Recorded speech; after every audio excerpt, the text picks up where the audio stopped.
Assalamualaikum warahmatullahi wabarakatuh. Halo, perkenalkan nama saya Mila Rosalia. Saat ini saya masih sebagai mahasiswa dan sambil bekerja juga di salah satu stasiun televisi milik Muhammadiyah, yaitu TV Muhammadiyah. Dan saat ini tugas saya adalah di TVMu Biro Jogja. Dan kebetulan untuk TVMu Biro Jogja sendiri itu berada di stasiun Universitas Ahmad Dahlan.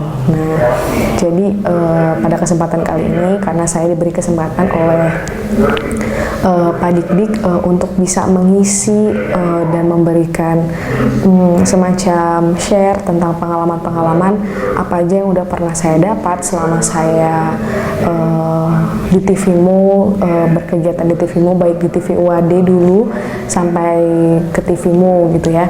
Jadi kalau kita bicara soal televisi, kita pasti bicara tentang jurnalis, berkaitan dengan mata kuliah kita tentang jurnalisme kewarganegaraan, di mana jurnalisme kewarganegaraan itu adalah salah satu asas yang paling penting yang harus dimiliki oleh setiap jurnalis, terutama jurnalis yang ada di Indonesia. Nah, kita bicara tentang sejarah, mungkin kemarin kita udah sempat dapat pengetahuan teori terkait jurnalisme kewarganegaraan ini apa sih, kemudian apa yang membedakan antara jurnalisme kewarganegaraan dengan citizen jurnalis. Nah, teman-teman di sini harus tahu dulu kalau citizen jurnalis dengan jurnalisme kewarganegaraan itu memiliki perbedaan yang sangat signifikan. Sebab apa? Untuk jurnalisme kewarganegaraan sendiri itu memang udah tersusun rapih. Jadi dari pra sampai pasca itu memang sudah disiapkan, sudah di packaging untuk memberikan informasi terupdate dan kemudian sesuai dengan fakta. Jadi memiliki berbagai sumber. Jadi nggak hanya ada di satu pihak, tidak hanya di satu sumber, tapi dari berbagai sumber. Berbeda dengan citizen jurnalis. Citizen jurnalis, teman-teman bisa ketika sedang ada kejadian kecelakaan, teman-teman bisa menjadi citizen jurnalis dengan merekam menggunakan video handphone seperti itu. Nah, mungkin teman-teman juga harus memahami itu terlebih dahulu gitu ya. Cuman untuk kali ini saya nggak bakal nge-share terkait teori atau apa gitu, tapi lebih kepada pengalaman apa sih yang udah pernah saya lakukan gitu ya selama menjadi jurnalis. Dulu ketika di TV UAD, salah satu komunitas yang ada di UAD gitu ya, saya belajar ke lapangan itu adalah liputan. Jadi dulu ketika liputan, mulai dari jadi reporter, mulai jadi kameramen, itu benar-benar kita belajar semua, jadi kita tekunin semua. Jadi pengalaman yang paling berharga yang pernah saya lakukan gitu ya selama menjadi jurnalis, yang pertama kita diberikan kesempatan buat belajar ngeliput dua jenis berita. Yang pertama itu berita hard news. Hard news itu berita dengan tingkat kesulitannya itu lebih tinggi dibanding soft news. Jadi kalau soft news itu dia lebih ke berita-berita seremonial, kemudian prestasi dan sebagainya. Dan kalau hard news itu kayak lebih ke demonstrasi, kemudian sidang senat atau apa yang kemudian menjadi sebuah pemberitaan yang sangat panas saat itu gitu ya. Jadi beberapa kali diberikan kesempatan buat belajar liputan seperti itu. Sampai akhirnya pengalaman untuk liputan sendiri sih alhamdulillah dikasih kesempatan sama Allah juga buat belajar ngeliput, dan waktu itu langsung praktek ke lapangan dan nggak main-main. Waktu itu pas banget di tahun 2017 ketika Jokowi datang ke Universitas Ahmad Dahlan, saya juga dikasih kesempatan buat ngeliput Pak Jokowi. Jadi mewawancarai langsung Pak Jokowi, walaupun di situ banyak wartawan-wartawan, tapi kepuasan diri sendiri ketika wah aku ternyata udah ngeliput Pak Presiden gitu ya. Itu yang pertama. Yang kedua juga pernah ketika Pak Jokowi juga datang ke Jogja, dan saat itu ada acara Banser dengan kokam di salah satu di Prambanan, di Candi Prambanan. Jadi ada apel nasional. Di saat itu juga saya wawancara Pak Presiden. Kemudian selain itu juga ya karena saya ada di TV Muhammadiyah, ada di bawah unit Muhammadiyah gitu ya. Jadi gak heran kalau saya selalu ngeliput Pak Haidar Nasir, Pak Abdul Mukti, kemudian Pak Busro gitu. Jadi beberapa orang-orang besar lah yang pernah saya liput, itu menjadi sebuah kebanggaan sendiri. Jadi teman-teman jangan aneh, kok bisa sih dari PPKN gitu ya kuliah terus kerja di jurnalis. Nah teman-teman, sebenarnya kuliah PPKN itu menjadi dasar, menjadi basic teman-teman buat nanti ketika liputan. Jadi ketika liputan itu kita tuh belajar ilmu sosial. Jadi kayak kita paham tentang statuta, kemudian aturan-aturan dan sebagainya gitu kan, yang kemudian bisa kita praktekkan di lapangan. Jadi kalau waktu pas wawancara Pak Busro gitu ya, Pak Busro itu kan bicara tentang hukum, tentang Pancasila dan sebagainya. Jadi ketika saya wawancarai terkait kasus KPK beberapa bulan yang lalu gitu, jadi nyambung karena kita tahu dasarnya, kita tahu pengetahuannya, kita karena sering baca buku dan sebagainya. Jadi kayak kita bisa ngolah pertanyaan dari situ. Dan teman-teman, kalau kita bicara tentang jurnalis kewarganegaraan, kita tuh setiap wawancara kita tuh perlu punya ada dasar. Jadi nggak kemudian kita tanya maksud dari kegiatan ini apa, kemudian ini enggak, tapi kita harus menerapkan yang namanya 5W1H. Apa itu? 5W, what, apa, sebenarnya ini ada apa, kemudian who, siapa, kemudian when, itu kapan, where, di mana, dan apalagi what, why, mengapa ini bisa terjadi. Nah, jadi kita perlu mengolah 5W1H. Jadi kalau untuk untuk jurnalis kewarganegaraan itu perlu ada dasarnya, kemudian perlu ada fakta dan buktinya. Jadi kalau biasanya kalau liputan kita juga wawancara itu nggak hanya di satu pihak. Jadi ketika ada demo, kita nggak hanya mewawancarai pendemo, tapi kita juga mewawancarai dari pihak satu, pihak dua, dari warga, dari pemerintah dan sebagainya. Jadi berita itu akan di-packaging sesuai dengan dari berbagai sisi. Nah, kemudian barulah kita informasikan kepada masyarakat seperti itu. Itu yang pertama. Kemudian kalau selanjutnya adalah ketika kita bicara tentang jurnalisme kewarganegaraan, kita tuh yang pertama sebelum liputan kita perlu mengamati dulu. Kita mengamati lingkungan sekitar. Lingkungan sekitar kita seperti apa nih, ramai, kemudian aman, kemudian baru kita bisa mulai mencari tahu informasi terkait apa nih yang sedang terjadi sekarang, kemudian apa sih yang menjadi alasan, kemudian siapa aja yang terlibat. Nah, seperti itu. Nah, teman-teman juga perlu menganalisa seperti itu. Kemudian yang ketiga adalah tadi mewawancarai yang kedua itu mewawancarai orang-orang yang terlibat seperti masyarakat, kemudian si objeknya nih ya, kemudian pihak yang lainnya gitu. Jadi nggak dari satu sumber tapi dari beberapa sumber seperti itu. Kemudian tadi yang disebutin yang 5W1H itu penting banget buat teman-teman terapin. Kemudian selanjutnya itu setelah kita liputan nih di lapangan, nah kita tuh harus juga bisa membuat naskah berita. Nah, naskah berita inilah yang nanti yang akan dipakai di pusat. Jadi ketika kita habis liputan, kemudian kita bikin naskah. Jadi naskah itu ada 3 bagian, ada lead, CG, dan closing. Nah, yang dimasuk lead adalah kayak garis-garis beritanya. Misal kayak pendemo Omnibus Law di Yogyakarta berlangsung dengan rusuh, kemudian bla bla bla gitu ya.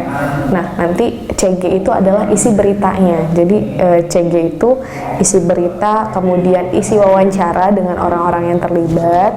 Dan untuk closing ya itu penutup berita. Jadi kayak dari Yogyakarta Mila Rosalia melaporkan, nah, seperti itu. Jadi teman-teman harus paham, harus tahu dasarnya.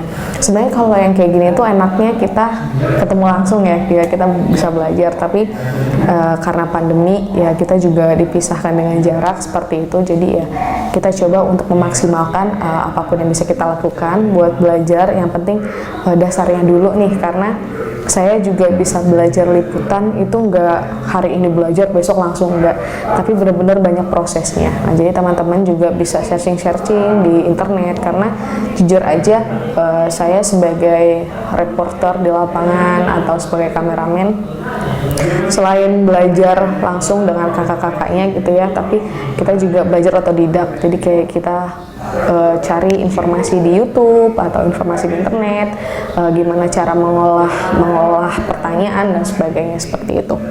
Oke, kemudian tadi sudah ya kalau untuk jurnalis kewarganegaraan. Nah, selain itu kalau di pertelevisian atau di jurnalisme kewarganegaraan itu kita perlu alat-alat yang mungkin yang tergolong pro gitu ya, profesional. Jadi kalau semisal menggunakan handphone tapi kita mengikuti dasar-dasarnya tadi itu juga boleh. Tapi kalau untuk pertelevisian sendiri itu lebih bagusnya menggunakan alat-alat profesional kayak kamera yang bisa digunakan untuk liputan, bisa handycam, kemudian bisa AGAC atau ya biasa orang nyebutnya kamera termos ya gitu, kemudian MDH. Dan selain itu kita perlu juga menggunakan mic identitas, mic wireless.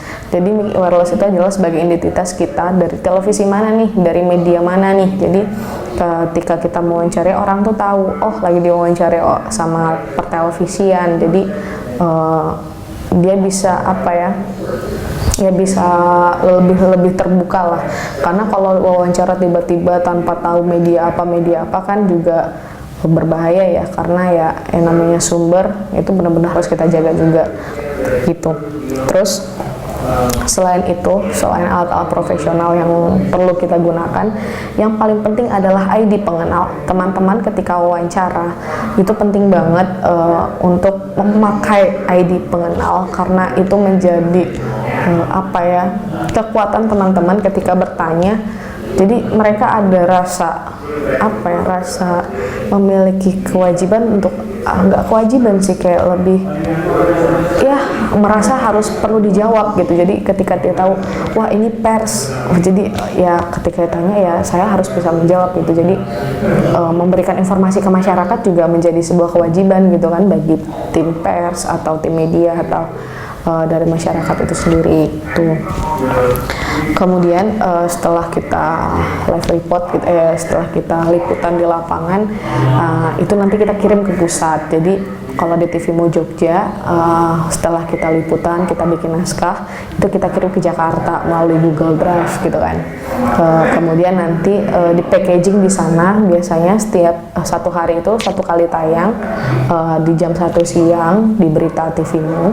Nah itu nanti kumpulan berita-berita Indonesia itu akan dikumpulkan dalam satu packaging itu. Biasanya kalau satu kali tayang itu ada 12 berita. Jadi 12 berita pilihan yang ada di seluruh Indonesia. Dan alhamdulillah kalau Yogyakarta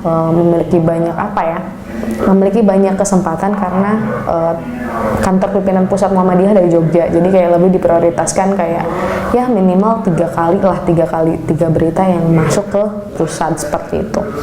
Kemudian selain itu tadi untuk yang liputan biasa. Nah, ada namanya live report. Nah, live report ini adalah ketika sedang terjadi peristiwa yang benar-benar harus diliput dan benar-benar harus continuity. Jadi kayak berlanjut. Jadi nggak hanya satu berita itu tapi berlanjut, seperti kayak bencana, kemudian demonstrasi yang kemudian kita mewawancarai dari titik ini, kemudian nanti kita melaporkan lagi dari titik ini yang kemudian kita langsung terhubung dengan news anchor yang ada di Jakarta. Jadi ada TikTok lah seperti itu. Nah, terus yang selanjutnya adalah mungkin teman-teman tadi belum sempat aku kenalin juga apa sih bedanya reporter, kemudian apa sih bedanya dengan news anchor. Nah, teman-teman harus ini juga Kalau untuk reporter itu dia lebih ke melaporkan berita yang ada di lapangan. Jadi reporter itu mewawancarai, kemudian melaporkan dari tempat kejadian seperti itu ya, dari TKP lah seperti itu. Kemudian kalau news anchor itu lebih menyajikan berita. Jadi berita itu sudah tersaji dan news anchor ini memiliki kewajiban untuk menyajikan berita ke masyarakat. Jadi melalui program berita seperti itu. Nah, kalau untuk bicara tentang jurnalisme kewarganegaraan gitu ya, kalau di dunia pertelevisian termasuk di TV-mu sendiri, aku kira sampai situ.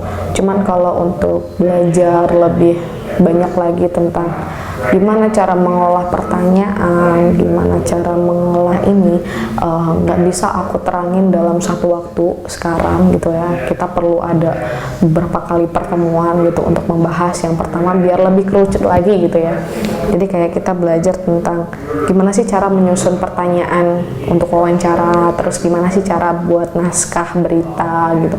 Kemudian gimana nih etika-etika kita ketika wawancara yang perlu kita lakukan. Cuman nah, di sini aku lebih menjelaskan secara umum dulu bahwa jurnalis kewarganegaraan itu penting banget buat diterapkan oleh semua jurnalis yang ada di Indonesia, terutama di dunia, karena jurnalisme kewarganegaraan ini adalah salah satu alat buat kita, atau gimana ya ngomongnya, sistem atau apa gitu ya, yang penting harus dimiliki oleh setiap jurnalis, karena informasi yang kita sajikan itu perlu dengan adanya bukti, fakta.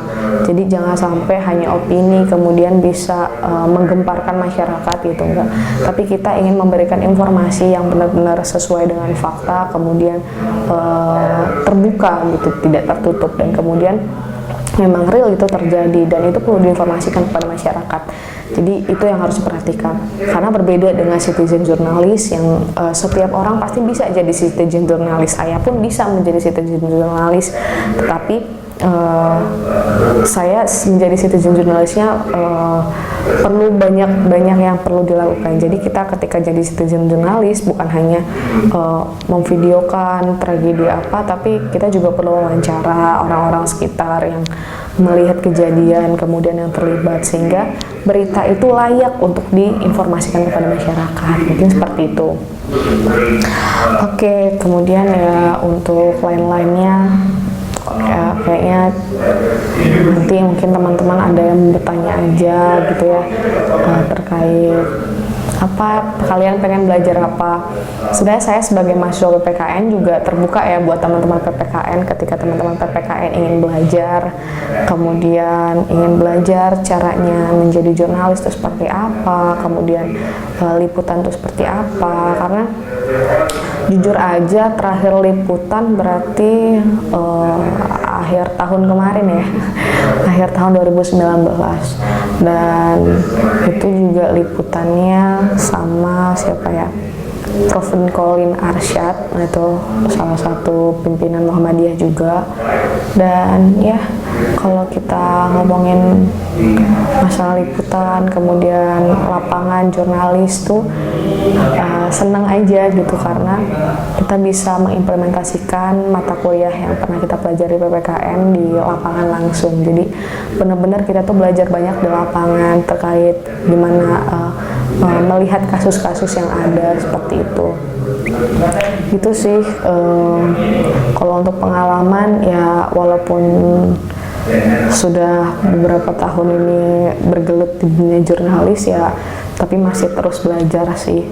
Kemudian nggak malu buat bertanya gitu ketika kita nggak tahu, karena kalau lagi kumpul gitu wartawan semua, kalau kita segan tuh mau nanya, wah itu bener-bener kacau sih. Jadi kalau ketemu wartawan ya kita jalin komunikasi gitu kan, ngobrol ini gimana, menterinya udah sampai mana, kemudian DPR-nya udah sampai mana gitu. Jadi ya banyak lah ceritanya, mungkin pengalamannya lebih banyak di sana gitu kan.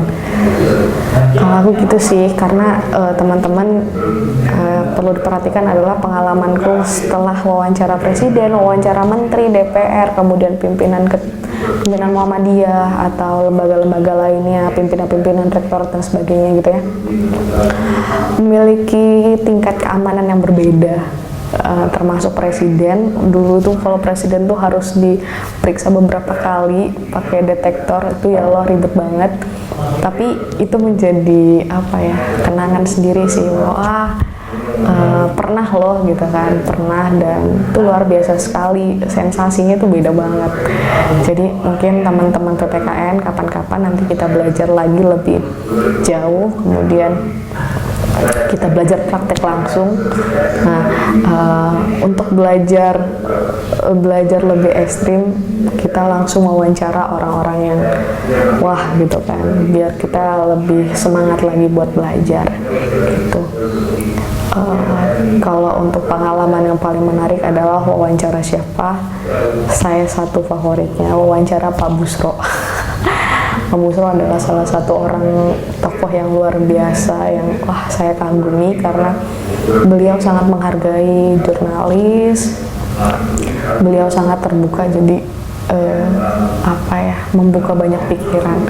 Apalagi saya belajar ilmu sosial, beliau juga orang sosial hukum, jadi lebih enak seperti itu. Mungkin itu aja sih yang aku share hari ini. Mungkin teman-teman kita nggak bisa belajar tuntas harus satu kali ini, enggak, tapi kita ada proses-proses selanjutnya. Mungkin teman-teman kita bisa ketemu lagi next time. Nanti juga ada dari jurnalis KR, kemudian dari mana lagi gitu ya yang udah disiapkan oleh Pak Dik-Dik. Nah mungkin kita bisa belajar lagi tentang jurnalis, bisa di luar forum ini boleh. Kalau misal mau tanya-tanya terkait dunia jurnalis, kemudian dunia produser gitu kan, karena ya jujur aja sekarang juga saya menekuni sekali menjadi produser, scriptwriter, karena belajar itu nggak hanya bisa di satu bidang, tapi kita bisa belajar di bidang-bidang yang lain. Jadi jangan takut buat kita nggak bisa ini, nggak bisa itu, tapi kalau ada keinginan buat belajar pasti bisa. Oke, saya Mila, saya mengucapkan terima kasih. Sampai jumpa. Assalamualaikum warahmatullahi wabarakatuh. Kalau ada pertanyaan, bisa banget chat di nomor WA. Dadah, terima kasih.